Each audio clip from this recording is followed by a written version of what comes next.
Howdy howdy folks, this past week I've been playing Dave the Diver, a harpoon fishing, restaurant managing, farming, sort of everything simulator that released in June 2023 from developer Mint Rocket.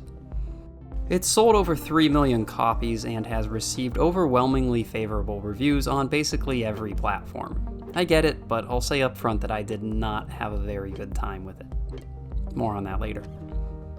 We play a scuba diver who gets called in by an old friend to harvest fish for a new sushi restaurant venture.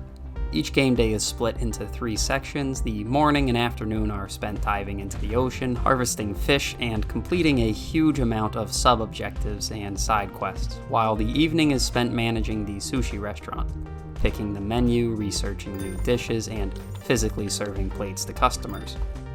There are some roguelite elements within the daily cycle. The area we dive in is randomized day to day, changing the placement of walls, items, and enemies, although landmarks will reappear in roughly the same location despite the changes. As the game progresses, it tends towards a horizontal widening of gameplay. The basic loop never really deepens, it just spreads out to encompass more side activities. The first few hours of the game are very fun and engaging. In diving, Dave has a single resource to manage: oxygen, which steadily counts down and serves many roles as a timer, the health bar, and our stamina for sprinting. We've also got an encumbrance system that forces us to carefully pick which fish to harvest and which materials to collect. The early game encourages careful exploration, with a focus on scrounging up oxygen canisters that allow us to stay in the water longer, and figuring out which fish are high value and worth seeking out. This early gameplay synergizes well with the sushi restaurant, since we're immediately desperate to maximize our sales in order to afford improvements to the diving game.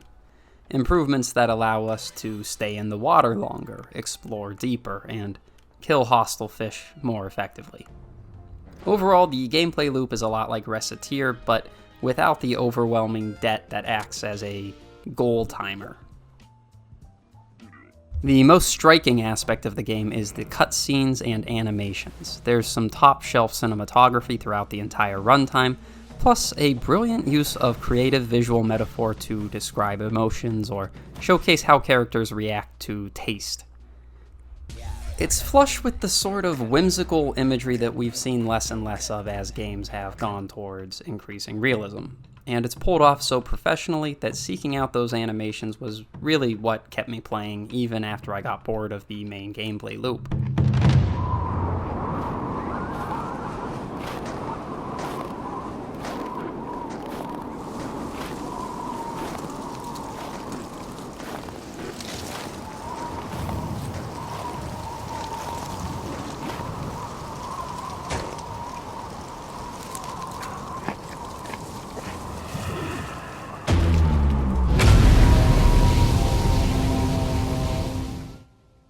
It's just really inspired animation work, and I wanted to call it out specifically before I get into all the things I didn't like.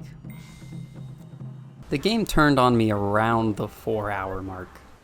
As we progress, Dave is increasingly visited by NPCs who offer side quests and introduce new minigames and mechanics. The side quests are mostly simple fetch quests or following signage to a landmark or taking a picture of something. But every new mechanic that is introduced has what I can only refer to as MMO design. They feel targeted to trigger the habit-forming or list-completing parts of your brain. We are given a Pokédex of all the fish with quality grades associated based on capture method. We are given a farm to check in on daily and a Tamagotchi to feed and clean after every dive. There's the Eco Watcher app that gives us a massive list of simple collect 15 seashell type quests. It all combines to feel like a phone game someone forgot to add the daily lockout energy resource to. The main diving mechanics progress along the same design philosophy. Every new stratum we reach has new fish, which are increasingly tough, so we have to go grind out weapon upgrades by hunting specific fish for rare parts. Otherwise, we're shooting a haddock 17 times before we can harvest it. There's also a bit of incremental game in there somewhere. At a certain point we unlock the fish farm, which allows us to collect and passively breed fish by killing them in the wilds and collecting their eggs as a random rare drop. Once you unlock the fish farm and stock it with a few fish, the sushi restaurant part of the gameplay loop outright dies. Ingredients never decay, so you'll always have more than enough, and the game attempts to triage this through a system where you can spend an increasing number of ingredients to upgrade a dish and raise its taste score and value. Very quickly you have so many options with such subtle differences that the choice of what to prepare becomes irrelevant. Nothing will make or break you, there are no true successes, no failures, only the steady plod of progress towards inevitable, infinite wealth.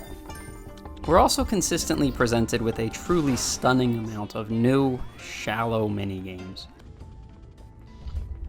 Some of them genuinely feel like they'd be at home on one of those Amazon Kids tablets. These minigames do not synergize at all with the main gameplay loop or each other. Each is functionally nothing more than a quick-time event that is required for progression.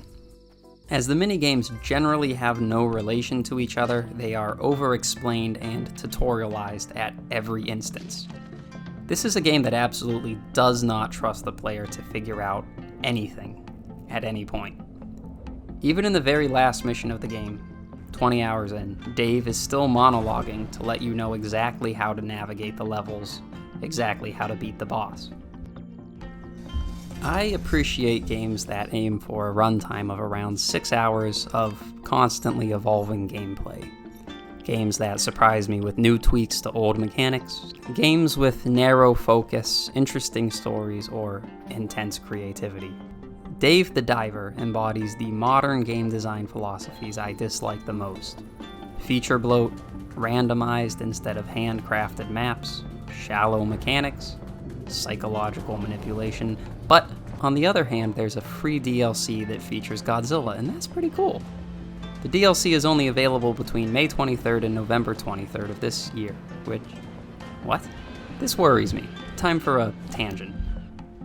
Digital goods are a bit of an economic oddity in that they have no reproducibility or warehousing costs. Essentially, an ebook or game exists in infinite supply after the initial cost of creation, and there's no major additional costs to keeping a game for sale on Steam or GOG over a long period of time. This is a relatively new phenomenon that's only sprung up as digital games have overtaken physical CD box sales somewhere around 2013. The current gaming ecosystem has games at full price for around 6 months, with sales increasingly slashing their price until about 2 years after release, where they come to rest around $10 to $20 on sale consistently.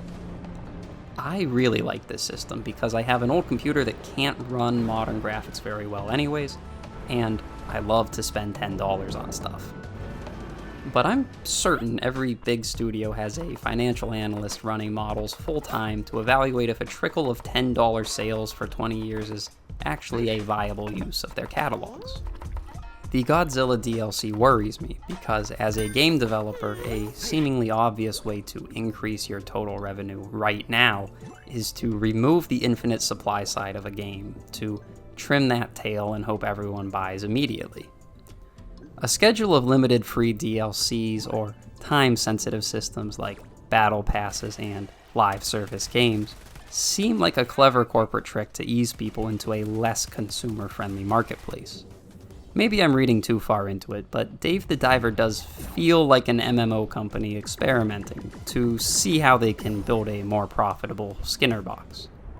And that's because it is. I forgot to mention at the top, the developer, Mint Rocket, the cute little splash screen with the indie feel. It's a subsidiary of Nexon, the billion-dollar company behind MapleStory. On the pain scale, I'd give Dave the Diver a very painful. It's a sleek corporate skeleton swaddled in 18 hours of padding, presented as an indie game. The animations kept me going, but it did feel like a hostile experiment to see just how long I would play. I know that most people don't actually finish every game they buy. They simply play until they get bored or something comes up in their life. And honestly, if you don't have a particular desire to fully complete this game, it's probably really good. As I said, the first few hours were fantastic. You also might like it if you're a completionist and really enjoy collectathon games, or you might just like the animations. But overall, it just did not suit my tastes. Well, that's all for my 20th review. Hard to believe I've made that many already, but I'm still having fun, so I'll keep going. Thanks for tuning in, and as always,